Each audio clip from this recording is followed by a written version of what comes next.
Friends, Spaniards, and family.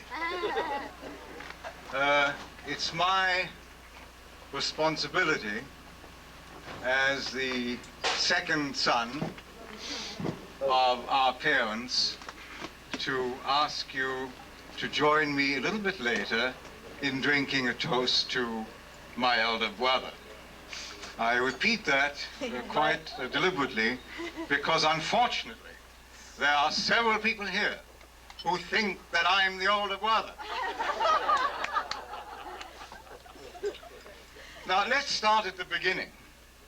And although I can't do this for you, in this container, my son Paul Sebastian, who is sitting over there smoking as usual, has procured for us a copy of the Times of London, I believe, of the 27th of July, 1916, which is, of course, the date that in a little town in enemy territory, Villingen in the Black Forest,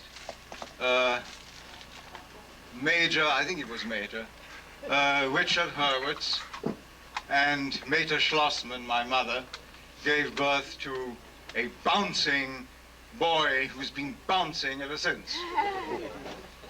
Now, it took them another 8 years before they could make up their mind for the second try. And unfortunately, I missed those 8 years of bouncing George. But indeed, he did. And so I'd like to share with you tonight at least one or two little anecdotes, if I can remember them, of the period when I was still a wish rather than a reality. As you know, George has succeeded in life so far as a businessman, and he's about to start a new career as an art critic and art historian, I hope. Now actually, like all things, it has a beginning, and the beginnings I shall also mention to you, describe to you. But his success in business, of which we are the happy beneficiaries tonight, started off when he was very, very young. And like many men of propriety and distinction, there is a shady past.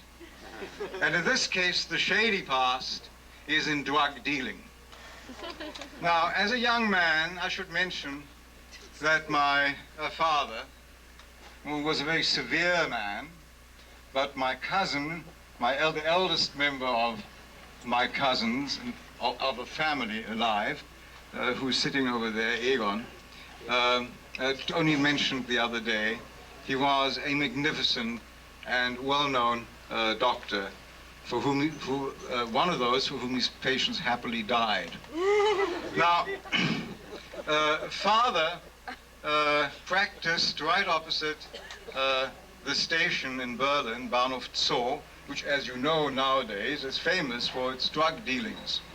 But in those days, the drug dealing was confined to a small pharmacy opposite the station.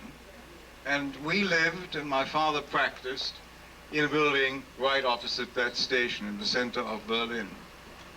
And every now and then, little George, impish, unruly, was sent down to the pharmacist with a little basket and medication requests to the pharmacist.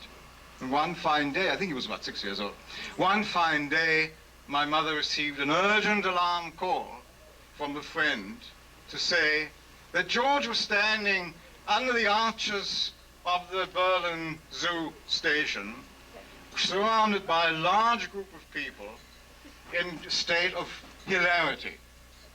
She quickly rushed down and saw that there George was standing, selling medication out of the little basket. And now comes the punchline.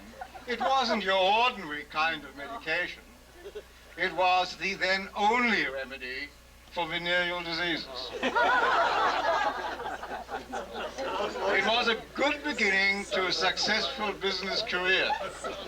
But I think my father had hoped that both of his sons would follow his illustrious footsteps and had no intention of encouraging this kind of dirty business. Well, it didn't stop at this point, because although my parents spent a lot of money and effort trying to push him through the French gymnasium and then another academy in Berlin, they weren't too successful. It is said that George Herzen passed from one promotion to the other on the tears of his mother.